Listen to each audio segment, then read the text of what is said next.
Good evening, and welcome to World Bulletin. Tonight, we bring you a story of power, politics, and the shifting tides of global influence. Today, under the tropical sun of the Philippines, a steel giant sliced through Manila Bay, the USS George Washington, a Nimitz-class nuclear-powered aircraft carrier. This isn't just a ship docking, it's a statement of American military might in one of the world's most contested regions. The scale is staggering, a floating city for over 5,000 sailors and aviators bristling with aircraft. Filipino naval officers and high-ranking officials from both nations marked the arrival with ceremony, but the real message was unmistakable. This visit, on September 20th, 2025, is a calculated move, sending ripples far beyond these shores. Every joint drill and handshake will be scrutinized by allies and adversaries alike. For Manila's people, the carrier's arrival is both spectacle and symbol. Pride for some, anxiety for others. The Philippines sits at the epicenter of great power competition, and the calm bay hides turbulent strategic currents. The USS George Washington is more than steel. It's a projection of American intent and commitment to a treaty ally. Its journey here is a message. America stands with the Philippines. As the crew prepares for joint engagements, the world watches. What happens next could set the tone for regional stability for years. The message is clear, America is here. But how will that message be received in Beijing? Stay with us as we explore the deeper meaning behind this historic visit. Why is this visit so important? It's not routine. This is the first time in nearly a decade a U.S. carrier of this scale has anchored in Manila Bay. It marks a turning point in U.S.-Philippine relations, signaling a revitalized security partnership. The symbolism is intentional. Washington wants the world to know its alliance with the Philippines is ironclad.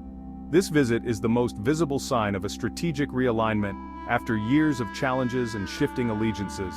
Manila, facing growing regional assertiveness, has pivoted back to its treaty partner. The timing is critical. This comes after escalating incidents in the South China Sea. The U.S. is drawing a line coercive actions against the Philippines will not go unanswered. By sending a carrier, Washington signals its security guarantees are credible. This is about deterrence, showing strength to prevent conflict. The presence of a carrier strike group changes the strategic calculus for any aggressor. The goal: discourage escalation and preserve peace in a region vital to global trade. Every player on the geopolitical chessboard is watching. The USS George Washington's arrival caps a period of renewed U.S.-Philippine military cooperation. Joint activities have accelerated with the largest ever Balikatan exercises this year, including live fire drills in the South China Sea. The Enhanced Defense Cooperation Agreement has expanded, granting U.S. access to new strategic sites across the Philippines.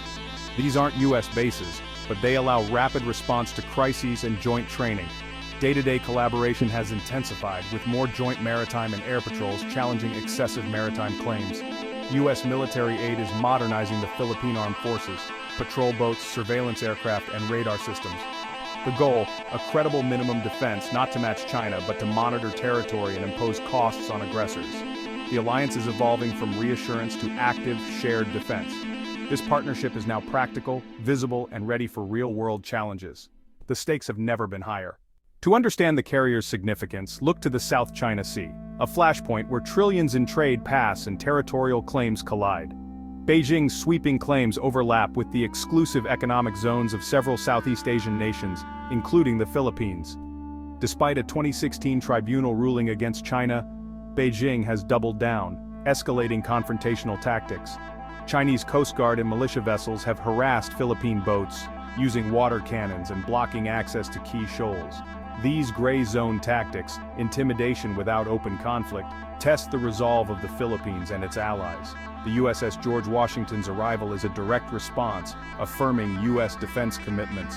U.S. officials have stated that attacks on Philippine vessels would invoke the Mutual Defense Treaty. The carrier's presence is the strongest signal yet. The U.S. is watching and ready to act. It's a challenge to China's strategy of gradual control. The stakes for regional security are clear. How does Beijing see this? Officially, China accuses the U.S. of flexing its muscles and stoking confrontation.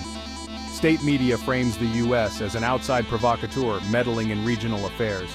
But behind the rhetoric, Chinese leaders are watching closely, seeing this as another move in a long-term strategic competition. Their goal: assert claims without triggering direct conflict with the U.S. on the water. Expect Chinese vessels to shadow the carrier, monitor its movements, and maintain a visible presence, without risking escalation. Beijing's strategy is gradualism. Wait for the U.S. to leave, then resume pressure on the Philippines. The message: China's presence is permanent, America's is temporary. This visit forces caution in the short term but doesn't change Beijing's long-term objectives. The strategic chess match continues, with both sides testing resolve and red lines. For now, the risk of direct confrontation remains low. But the competition is far from over. The world is watching every move. Official statements from Manila and Washington are unified. Philippine President Marcos Jr. calls the visit a clear sign of a robust alliance grounded in democracy and international law. Defense Secretary Teodoro says the carrier's presence reassures the Philippines and the region. U.S. Ambassador Carlson reaffirms America's ironclad commitment. Rear Admiral John Doe, Carrier Strike Group Commander, says, "We sail and fly wherever international law allows. We stand with our partners." Security experts call this deterrence in action. Washington is sending an unambiguous signal to Beijing. The visit also bolsters public confidence in the Philippines' foreign policy shift, but not everyone is supportive. Some critics warn that increased U.S. presence could make the Philippines a target in a U.S.-China conflict. Concerns about sovereignty and entanglement in great power rivalry persist. Protesters call for an independent foreign policy. These dissenting voices highlight the complex internal debate in the Philippines. The alliance's future will be shaped by both external threats and domestic opinion. The USS George Washington's arrival sends ripples across Southeast Asia. For countries like Vietnam, it's a welcome sign. They're not alone in facing Beijing's pressure.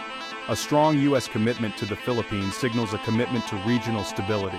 Allies like Japan and Australia have stepped up security cooperation, seeing this as part of a broader network to uphold the rules-based order. A recent trilateral summit between the U.S., Japan, and the Philippines laid the groundwork for deeper cooperation. The carrier's visit is a powerful follow-through, showing a coordinated approach among key Indo-Pacific allies. Looking ahead, expect more frequent and complex joint exercises, and possibly joint patrols with partners like Japan and Australia.